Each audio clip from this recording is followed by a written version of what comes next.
As of the published date of this episode, I am an associate of Ulta Beauty. The ideas and thoughts represented here are my own and not that of my employer. Welcome to the Scaling Emerging Beauty Podcast, a podcast that provides tactical tips for early stage emerging beauty brands that are looking to grow from 0 to 20 million. I'm your host, Monique Benoit, and for this week's episode, I sit down with Vanessa Lee, a retail sales director with experience working with emerging beauty brands in health and wellness. Here's a snippet from our conversation. Yeah, I think the first thing is too wordy. That's number one. Because again, no one's going to read it. It's just like when we make decks in sales meetings, or any meeting when you're presenting, they talk about like, you're supposed to speak through most of your deck, right? Not put like paragraphs on there. So that's the same idea here. I know you're not necessarily presenting it because we're so virtual these days, but whoever reads it should still get the gist of what you're trying to convey. You don't need to do that in paragraphs. Let me tell you a little bit more about Vanessa. Vanessa got her retail career started working on the fashion side. She then moved into health and wellness, working with a variety of brands at prestige retailers, and currently is the CEO and founder of GuestHouse, where she partners with independent emerging brands that are looking to scale at big retail. I'm so excited to sit down with someone who I would call a friend and a colleague, and to talk about all of the things related to a very important function, which is sales. You're going to hear a lot from the episode today, and I hope that you enjoy. Let's get into it. Vanessa, I'm so excited to have you on the show because one of the most critical roles that isn't always discussed when we talk about scaling emerging brands is the role of your salesperson. Like, it's such a critical function, such a critical role. In some cases, founders are the salespeople, so they don't necessarily need to hire them, but every founder is not necessarily sales. And I feel like the salespeople oftentimes are very much the person that can get you that seat at the retail table. And again, sometimes that is the founder, but oftentimes it is not. And so I'm really happy to sit down with you today, Vanessa. I know you have a ton of experience in sales, specifically in beauty, across prestige. And so I think it's going to be a great conversation. So I know one of the things that founders will think about first when they think about sales is their pitch deck. Yes. And so I would love for you to just share what key elements you think every brand should have when they are pulling together a pitch deck to approach a retailer. Yeah, definitely. Well, thanks for having me on. Very excited to chat. So a pitch deck, you're basically putting together slides to sell your brand to whatever retailer, right? So you want really strong visuals. You want what it is right off the bat. And I get like the visuals might say it, but no, like your copy also needs to explain what it is, because if it's a skincare brand and if it's vitamin C, like we have a lot of that. So what is it and what sets it apart from all your competitors?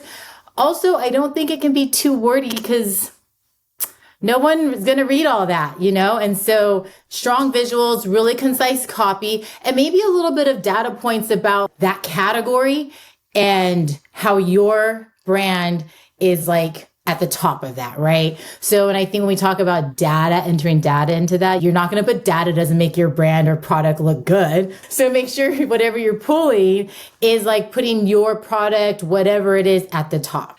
That's such good advice, Vanessa. And I think the strong visuals cannot be, I feel like that should be like highlighted 3 times, because to your point, buyers might spend a minute or maybe 2 looking at the pitch deck. And so if it's like a bunch of words, if it looks like prose, it's just like almost like next, like an immediate dismissal. Agreed. Your deck also isn't the only one that came through their email. So that part. You also need to stand out. So I think that's the other thing. How do you stand out from all the noise? And that's just not even in your pitch deck, but that's in general, right? Your website, your Instagram, like all of that. Your deck should also reflect how all your visuals look. So whatever your website, font, colors, like all of that should match the deck. And I think maybe investing in photography would make sense for that deck, right? Because you're going to repurpose those pictures over and over again. So it's like, if you've got all your product ready to go, strong packaging, why not just invest in that initial photo shoot? Yes, your things are going to change down the line, but like, I would get good, strong images. And I feel like nowadays with AI, you could probably find it for cheaper too. There's so many ways you can do things now without having to doing a full-fledged photo shoot. Yeah. So I think you can definitely get creative, but the visuals are really important.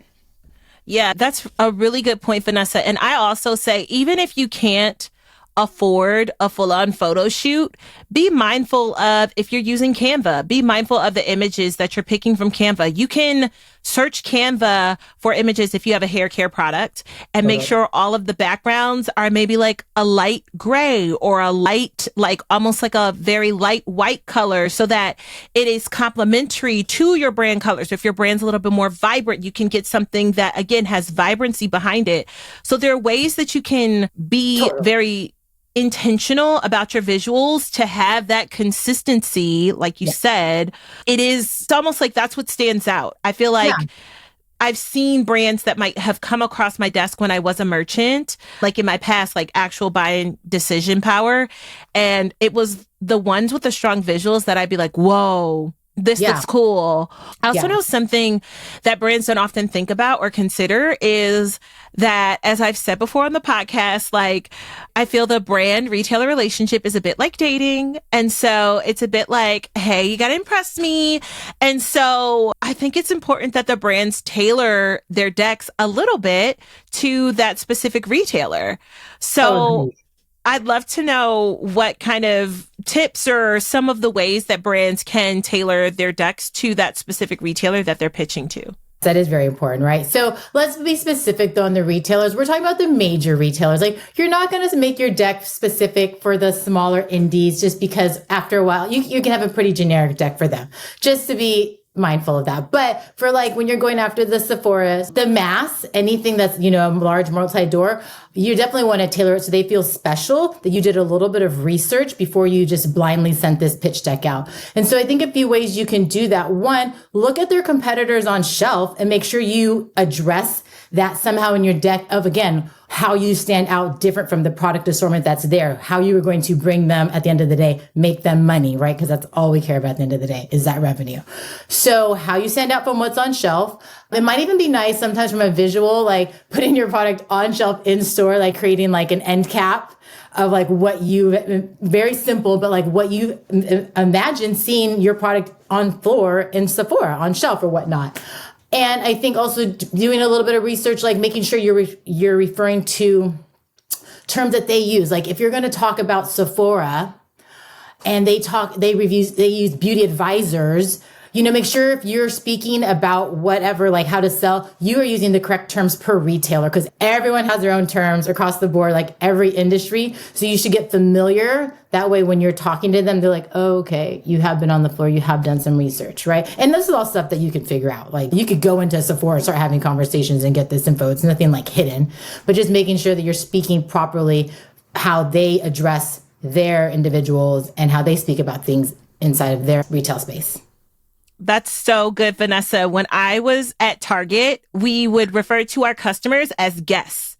And we also referred to my colleagues as team members. Yeah. So anytime we saw the word associate and customer, we knew that was a Walmart deck, because those are Walmart specific terms. And it was like, clearly y'all sent this to the Walmart team first and then you sent it to us. Yeah. And so similarly, I think those are like the key areas, like the people, the actual store associates, are there specific names for them? Yep. The customers, do they call their customers customers? Do they call them guests? Do they call them something else? Yep. Like those are some of the key terms that I would say to look for if you're specifically looking to target it. And then also I know like both Sephora and Ulta Beauty have their like clean beauty programs. Target has them too.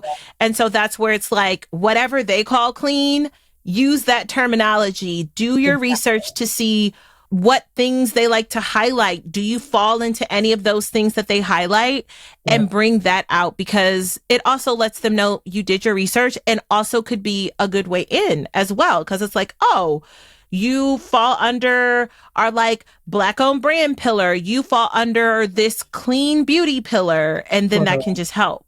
Yeah. And those categories, right? So when we talk about the categories, so whatever you fall under, making sure that you're addressing that correct one, to your point, right? So if it's body care, if it's wellness, whatever they're calling it, make sure that that verbiage is used throughout your deck too. Exactly. So let's talk about like what things to avoid or some common mistakes that you might see and how brands can kind of be mindful of that. Would love to just hear your thoughts on like, oops, saw this and was like, no way, no way. Yeah, I think the first thing is too wordy. That's number one. Too wordy because, again, no one's going to read it. It's just like when we make decks in sales meetings, or any meeting when you're presenting, they talk about like, you're supposed to speak through most of your deck, right? Not put like paragraphs on there. So that's the same idea here. I know you're not necessarily presenting it because we're so virtual these days, but that whoever reads it should still get the gist of what you're trying to convey. And you don't need to do that in paragraphs. So I think short copy. If it doesn't flow, like if I open it up, it should be right, like brand, intro, product assortment, some data points. Like there should be a flow. And also it can't be 10, 12 pages. Like, let's be real. Like we're talking less than 10 slides, I mean, and that could even be like even a little bit less because now you're, and make sure you don't send how many megabytes? Because that's another thing, that's happened to you. Actually, they won't even, corporations probably won't be open. They won't even accept it. They're like, this is not coming through at this 15, 20 megabyte deck. Yeah, no. Those are like basic things, but I don't think people think about that. I get pissed when someone sends me a huge file. I'm like, what do you want me to do with this? Like, I'm like, no. I cannot download this item. Like, no, compress it. And I'm not going to take the time to compress it myself. No. So those are really simple, right? So it's like less copy, a flow. When I open this up, it takes me through a journey of the brand and then the size. And I feel like the size is so like we should know that, but no, like I think it still needs to be mentioned. I think those are the top things because those are like really, I won't even look at it. Period. Yeah. Yeah. Or, yeah. On my side, I'm like, oh, here's all the things we need to edit because it doesn't have enough, or it's hitting all those points that those are no's. 100%. I would agree. I'm curious because you talked a little bit about how a lot of retailers are reviewing decks virtually. They're not necessarily talking in person. Right. Can you talk a little bit about how that virtual deck might differ a little bit? Like you send the virtual deck and then the buyer, the merchant teams actually want to meet with you. Are those the same decks that you're presenting or are you going to tweak them? And then if so, I'd love to learn what some of those additions might be or what some of the talk over points might be if you're not changing the actual slides. So I think you're definitely going to revise the slides a little bit from that initial one that you sent through. But you're not going to reinvent the entire thing, right? You're going to keep the intro. I think the things you're going to add on are what you want to elaborate on that you couldn't on virtually. So maybe you want to dig into an ingredient highlight and maybe you're going to bring that to life, right? Like maybe you have this new ingredient. It's not vitamin C. Maybe it's like, I don't know, prickly pear, niacinamide, something that's like, we're not like oversaturated in. And like, you want to like get down on the sourcing or how exclusive it is. I think like if you're going to highlight, that would be the things that you could add to the deck that would be interesting because those are selling points that you can talk to in person. I think anything that has to do with the storytelling in person is going to come through a lot more. Even your brand story, right? So you're going to put your brand story up there and it's going to be kind of short because again, it's like maybe one slide. But when you get in and you talk about the reason that you launched this is because I had eczema and I was dealing with this and did, like all of that brand story comes alive so much more than any slide or what, even a virtual, like in person, that is usually, I think that I would hone in on a lot too. So I think it's your personal brand story and then anything that's like different as far as an ingredient, something that stands out. Like they don't need to know, they know a lot of these things, right? Because this is not their first time hearing it. So you got to figure out what's unique, that's really special. And I think ingredients, I think brand story, I think sourcing, are some of those things that in person come off like really exciting and interesting. That's really good, Vanessa, because I think about energy, like being in a meeting, and that can be a virtual meeting, but it's like a meeting where we're actually talking or an in-person meeting. And I can feel the vibe. I can feel the energy. And I think that matters. I think that can sometimes make the difference. And so I almost even say, or would say to founders or suggest to them, like, consider who's going to be the best person to deliver this message. Because you might be a fantastic, super whip smart founder, but you might not always be the best person to communicate the message. Like, it might fall flat.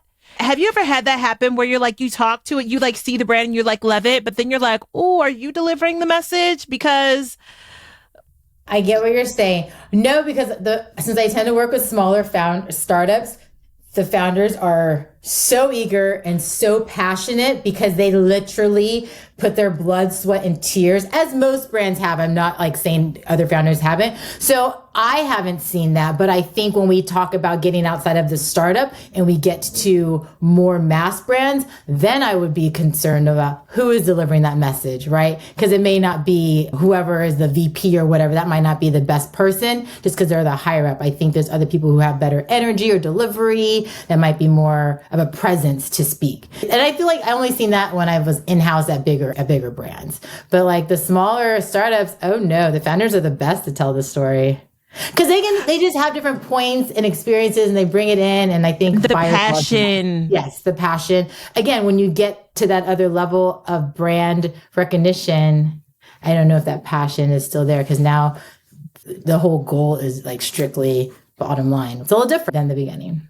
You also talked a little bit about differentiation. You were saying, if it's ingredients or sourcing, the variety of different ways or a couple different ways. I would love for you to kind of touch on what things you've seen with regards to differentiation that you think have made a difference, and how can brands identify true differentiation? I can recall looking at brands and hearing them say, oh, this is what makes us different. And I'm going, not quite. And in some cases, it might have been me looking back, the way that they told their story. But in other cases, to your point, it's like, this is another vitamin C serum. So how would you say, how can a brand identify a point of differentiation and then almost like validate that and then communicate that in that pitch deck? Well, I think I'm going to look at what buyers, I don't like to use the word trend, but what we're focused on now from buyers, consumer is sustainability. That's one, right? So I think that's a big point of difference. If you are using PCR material, if you have a recycling program, if you have anything that touches on sustainability, that's your point of difference. And that is something 100% to lead with because it's so top of mind for everyone across. And that doesn't just stay in beauty and wellness. That's across the board, right? Everyone is trying to figure out how to be more sustainable. And I think that right now is a huge area for brands, especially when you're starting out. As you're sourcing your packaging and all those things, like right now, start to get the pricing for what it is to use PCR because it is more expensive, what it is to be sustainable because it is more expensive, right? So if you can do it now and lead with that, I think that is a huge area. I would look at like, what are the concerns? There's so many concerns that we're talking about out there right now. Those are the things that I would try to set in as my point of difference. Again, and the ingredients and your formulation. Like if you're formulating, I can't speak too much to this, but like if there's something really unique about it, like highlight that. But I think what I keep seeing across the board that we're talking about is how in general we can stop being so wasteful. Fashion's doing it. Beauty for sure, because we know our packaging is so wasteful. So that to me is a big area. Some brands are able to send in, you can do the pouches to refill. Like that's a big point of difference, right? So whatever it is, I would actually look at what the trends are right now, that the problems are, and see how you can how your brand is solving that problem. I'm honing in on sustainability because I'm very passionate about it. And it's also a really big issue right now. So that's one. And then, I think if you were to get out there and just through research, what else is happening in the beauty industry that is being an issue, right? We know, like, if we talk about hair care, for curly hair, textured hair, that's an area. If your brand is speaking to that customer, that's a point of difference. Highlight that, but not excluding the type of ethnicity, but just talking about the curly textured hair. Because honestly, we've only been talking about that for the last few years, right? Like maybe we're on 5 6. We're not at a 10-year talking, like really talking about it. So if that's something that you're doing, and it doesn't have to be curly hair, it could be any type of hair, but from something outside of the norm that we're used to. I totally agree.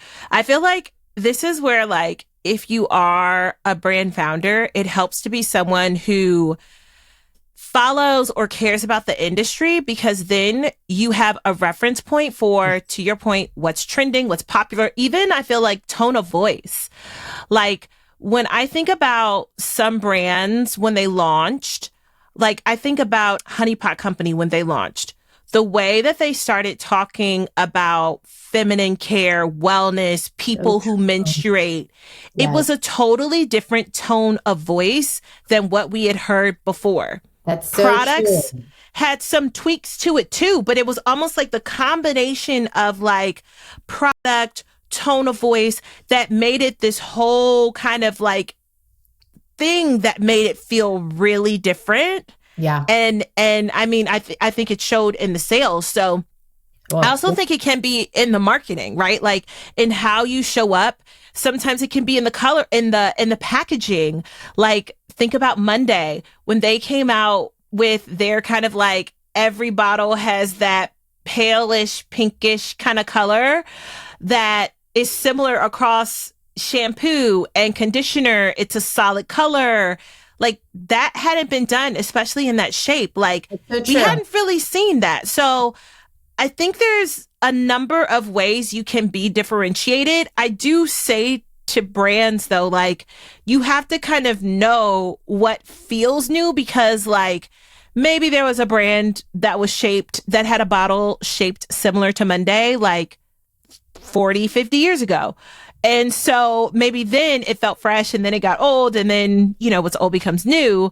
Right. So it's kind of like important to keep in mind, like what is actually relevant. I feel like to today too, to your point, sustainability is really important.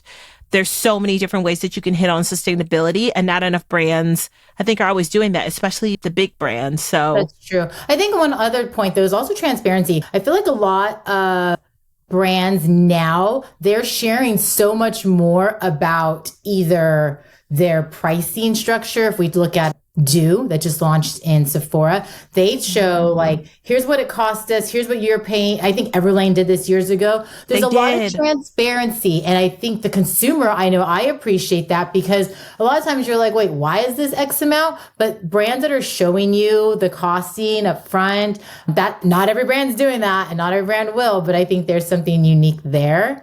Or even transparency of, again, I go back to sourcing. We all want to know. I think that's really important with what you're putting on your skin, and equally important for what you're eating. Where is this coming from? Right. And so brands also sometimes are showing you like the journey of whatever, like where it got made. Again, I think Everlane did that too. So that's another thing. I don't know, again, within beauty, how much detail all brands, I haven't seen it across the board. I see it a little bit more with food, but it doesn't matter. Like transparency, whatever you want to share with your consumer, I think they'll appreciate. Just being home. That's really good. That's really good. I also, as you mentioned that, like talking about sourcing, it made me think about supply chain and logistics, and just thinking, talking to the retailers, especially as an emerging brand, how important is it that you as a brand demonstrate, like, okay, you obviously source the products, but how important is it that you're able to demonstrate that, like, I can scale, I'm ready. It's not that I've just sourced amazing product. It's not that I have like just a great tone of voice and packaging, but I'm also ready for it. And then also, like, how do they do that? Is that like a simple slide? Is that who you bring to the table? Like, okay. So Target's a great example, and you can obviously know.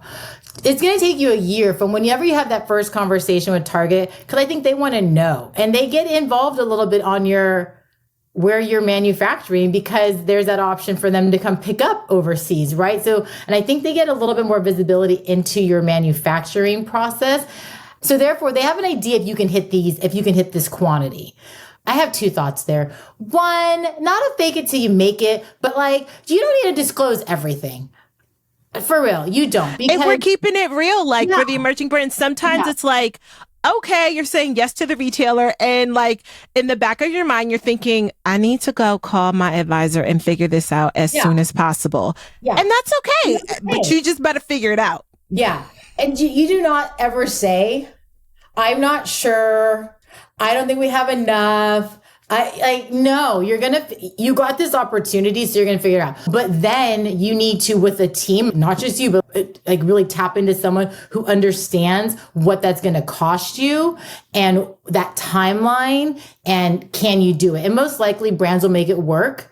And whether you're going to raise some money, take some investment, whatever it is. But at the same time, you also want to make sure this is a good fit, because there's some brands who are saying yes. And I'm like, does that make sense for you to be on shelf here? You're going to spend X amount. Like, do you want some data from some type of retailer? Maybe not at that size, but to say like, yes, this product is going to move, like this is for sure. Because again, if you're an emerging brand, maybe you're still making tweaks. So maybe you don't go into all door Target with this if you're not 100% sure on your product. So I think there's two things there. Do you believe that this is going to fly off of the shelves at a mass retail and you're going to spend X amount to like scale it? If you're still making revisions, then make those revisions and still have that conversation with that mass retailer, but expedite those revisions to make sure that you put the best quality product in 1,200 doors. Because if not, guess who's taking that back? Like, because then there's the other side of that. So, right. I consistently say, like, with many retailers, you go in there and if you don't sell that product, you're buying it back, in one way or another. And so it's not just like getting the PO. That's the good news. I say it's staying on the shelf. That's the good news. It's getting the consistent award email from the merchant teams to say, congratulations, 100%. Literally I said that like 3 times this week because I was like chatting with brokers, and I said, I'm all about the initial PO, but what we really care about, and every industry uses this term differently, is the replen, is the reorders, is those additional follow-up POs. Great, I got my initial PO, but are you selling it? And so I think, and I know we're getting off topic, but it's not just that sell in, it's the sell through. And so in your pitch deck, do you have some information to show your sell through?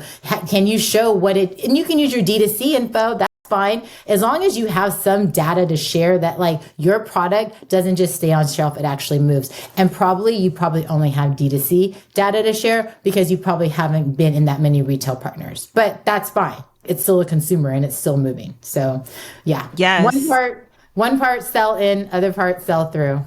So good, Vanessa. That's so important. And talk about, as you mentioned that makes me think about some of the other financial metrics, if you will, that you might share with the retailer. So I'm thinking pricing strategy, margins. Do you think that brands should include those numbers in their pitch decks? And, and if not, talk to us about what that conversation sounds like, because I saw you said no. Yeah. Why? Why did you say no? Because one, they're going to beat you up over pricing. So don't put it in the deck if you don't want to have the conversation right then and there. Right. You can put your retails, put your MSRP, but don't put your cost. No. So personally, they know your MSRP because they see it. But put your MSRP, and then if your meeting's going well, you're going to have a really in-depth conversation about margins. And then you go back and forth. But I would never, in your line sheets or your pitch decks for smaller brands, sure, put your wholesale at 50%. You're always going to start at 50, right? And they're going to buy it at 50. For your majors, you're not going to get a 50% margin, for one. For two, don't put it on there, because whatever you put, that's where they're going to start negotiation. So if you put 55, they're going to start there, and they're probably going to get to a 60, right? Like, so don't put it there, because you're not going to, it's a conversation you don't want to have there. You're going to get frazzled. You're doing so well talking about your point of difference in the brand, your brand story, all these positive things. And then if the finances come in, you are going to feel I just think it's going to turn the conversation a different way that you might not want it to go right then and there. It's so tough too, because you're in this conversation with a retailer and it's like, oh my gosh, they like my product. Like, yes, this is so good, right? Like that's what you want. You're like, yeah. I might actually get to shelf. And then you get to talk about margin and you're like, wait a second, I still need to make money. Yeah. Like I think that's a really good reality check, though, to mention that and talk about that, because I think sometimes that can be a really big surprise, learning and understanding what those retail margins are. 100%. I mean, so here it is. And this is going back. You need to bake that price into your wholesale cost, right? So when you have your COGS, whatever it is, and then you know what your MSRP is, you need to put a little bit of extra on that wholesale, or you need to add some buffer or raise your MSRP. I say it all the time because it's like trade spend. Do it later, do it now. Before you have a whole bunch of people who know I buy fill in the blank butter for $25 and now you want to tell me it's $27? No. Please. Put the price in now. And now look, a lot of brands this last year have raised their prices because of all the things going on in the economy. Totally fine. But as a new brand, you have the opportunity right now just to go ahead and come in at whatever price point you want. And then if X amount of years and however many years, you're like, oh, okay, the cost of going business has gone up, then you raise it. But right now, this is your opportunity. You have a clean slate. Like you can make your pricing now. So no, don't put your wholesale target cost in your deck. Only put your MSRP and be prepared to have a conversation to negotiate that MSRP because everything is negotiable. I've negotiated down to 57.5. I was like, don't forget about those 0.5%. Okay. It does not have to be a round number. It can be 0.2. It can be 0.1. And look, I know you might be thinking, does that really make a difference? But I would say, I understand you may be thinking that when you're on the smaller side, but especially in the future, especially when I was managing a $600 million category book of business at Target. Yes. That 0.2%, it mattered, especially once you multiply it times these big numbers, you can see. Well, also, that there's other deductions.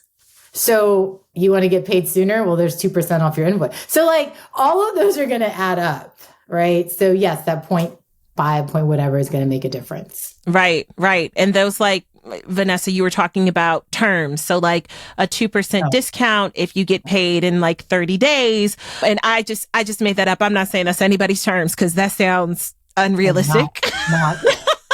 But paying you in 30 days. Never heard of that. But just saying that to say, those can be even some of the tools that you leverage or gives and take, if you will, that you leverage when you are negotiating with retailers to say, okay, if you want this extra margin, then can you pay me sooner? Or can you remove the discount for said payment terms? So just things to keep in mind. Yes. I love that. Well, look, Vanessa, I feel like we talked about so much with regards to pitch decks. We talked about what data points you want to look at in terms of market research. We talked about the pricing and MSRP, visuals. Is there anything else that I might have missed that you want to add in terms of pulling together a really star standout pitch deck if you're trying to talk to retail? Yes, I think also, your pitch deck is going to get repurposed over and over again. So you might put a lot of work into it. It might, say you have a photo shoot for images, you hire a copywriter, you are going to repurpose that so many times. It's going to turn from your pitch deck to your line sheet. Your line sheet is just going to take out some of the storytelling and maybe the data points and the product comparison. And that's your line sheet that you're going to start sending out to everyone, the indie boutiques, even the mid-sized boutiques. And it doesn't have to be personalized. And all that's saying is, this is my product. And then here's my MSRP and my wholesale, that's a really quick addition, but that's now your line sheet. Now you have this beautiful line sheet that you repurpose from your pitch deck. So I'm all about, I say this often, I'm not about reinventing the wheel. So I really do like to repurpose things that we've already created because you really shouldn't be changing the copy, right? Because you should be speaking about it the same way all the time. So that's already there. Your product hasn't changed yet. The assortment's there. Your MSRP hasn't changed. Now you're just putting in the wholesale price for your indies. So again, this pitch deck from the beginning is now repurposed into your line sheet. I did say product comparison. So one other thing for a data point would be looking at what's on shelf in your target retailer, but also doing product comparisons. I think that's a really nice data point or something to add too. But why you're better. So make sure you're picking products like why you exceed whatever it may be, like why your benefit. Maybe I have a higher percentage of this. Maybe I'm using this, whatever it is, but highlight what is different from you and your competitors on shelf in said retailer. Yes, yes, yes. And as I think about the pitch deck being one really big important part of it, I also think that we can't underscore the importance of also having that relationship in some cases with the retail buyers or with the decision makers. Yeah. So can you also just provide any tips on how brands can kind of build, especially emerging brands? Many folks are new. Should you, stalk people on LinkedIn? Do you go and flag people down? Do you email people? I'd love to hear what you would say, because I feel like there's a fine line. I feel like we love someone who has grit and who follows up and who, is getting after it. But then there's also that fine line where it's like, how many times if you're reaching out to me every week? I know. Yeah, that's probably a bit much. Yeah, that's a great question. Okay, so relationships are important, right? But then in order to have a relationship with the buyer, you've had to work with them in the past. So I think there's a few ways. Yes, I think LinkedIn is helpful, but I know a lot of buyers who don't even have their LinkedIn profile because all they get are outbound, inbound requests to review product. And you're just like, okay, let me just change my title to marketing manager. So there's Range Me that, you can sign up for and you could put your assortment on there. This isn't personalized, but it does get in front of merchants. I think I would utilize LinkedIn for my connections to the buyers. So I would dig through and find out who is connected at said company that I know through my network. And I would go that route versus trying to bombard that buyer. The in-person thing isn't going to happen except for at the small, but I will talk about small mom and pops because I think they're equally as important. I didn't say this, but small mom and pop indie stores will be they're your trustworthy, they're your ride or die. They will stick with you. An indie store will stick with you. And they love when you come in. There's such this personal relationship you can build with them, the ones in your city.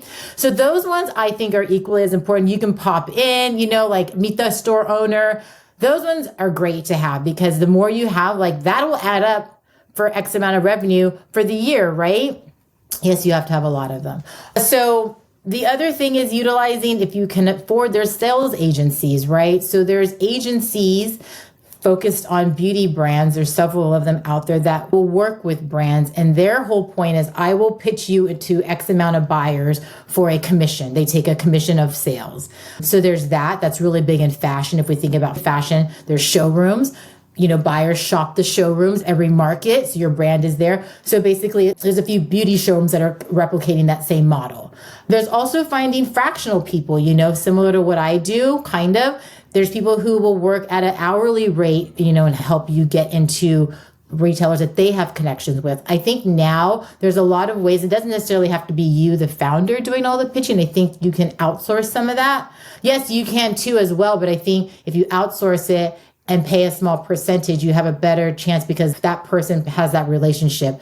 And then eventually you'll get the relationship because you'll start going into all these meetings and then, you'll start to build that relationship with that retail team. But in the beginning, you might have to utilize your network and or pay just a commission or whatever it might be. And a lot of those agencies didn't exist a few years ago. So I think it's great that they do. Yeah, that's such good advice, Vanessa. Thank you.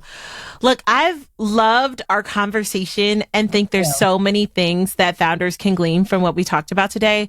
Do you have any final words of advice? I would say that when you're, no. I think it's just, it's a journey and every no is not a hard no. It might be just not yet. So I get told no often and I'm like, okay. And they come circle back in a couple of months after the holiday, after summer. When, there is a fine line of being persistent. But I think if you have a really good product that is unique, that is not oversaturated in the market, buyers are looking for that. At the end of the day, buyers are looking for newness so that we consumers can buy it. It just needs to be unique and stand out. Right. Thank you. That is such good advice. And especially the be persistent, the no is the not yet, and then follow up, mindfully. Like you said, Totally. like, okay, so like it's summer. You said no, a holiday? Yeah. Post-holiday? Well, I'll actually, we send know you a holidays. Actually, you know holidays I was not the gonna say, best I time. was You like, know. that's why I said holiday. I said never. Let me say this. If you send a merchant team an email between Thanksgiving and Christmas, Yeah, no. don't ever. I have said to brands when I was working with brands independently, like, we don't want to send any messages. Like, I just feel like November to December is literally like a blackout zone. Yeah. Because merchants are focused on driving their business. And unless you are actually on their shelves, they have to focus. Yeah. So it's funny. We both, you said not holiday. I was like, you're right. Free holiday. She's right. By October and then Jan. Right. Before October and then it's Jan. Oh my gosh. Well, look, Vanessa, thank you so much for joining me on the show today. This was such a good conversation. I appreciate all of your insights, and I'm sure it's going to be really helpful for those who are listening. I hope so. Thank you, Monique. This was fun. Thank you again to Vanessa for joining me on the episode this week. I hope that you enjoyed our conversation and understanding the importance of the sales role. If you're listening to this podcast on Apple or Spotify, I encourage you to leave a review, as it allows more people to hear about the Scaling Emerging Beauty podcast. And if you're watching me on YouTube, go ahead and give me a thumbs up. Subscribe to the channel, as I'd love to see you come back. As always, share this with a friend or colleague if you found it helpful, and I'll catch you on the next episode. Bye.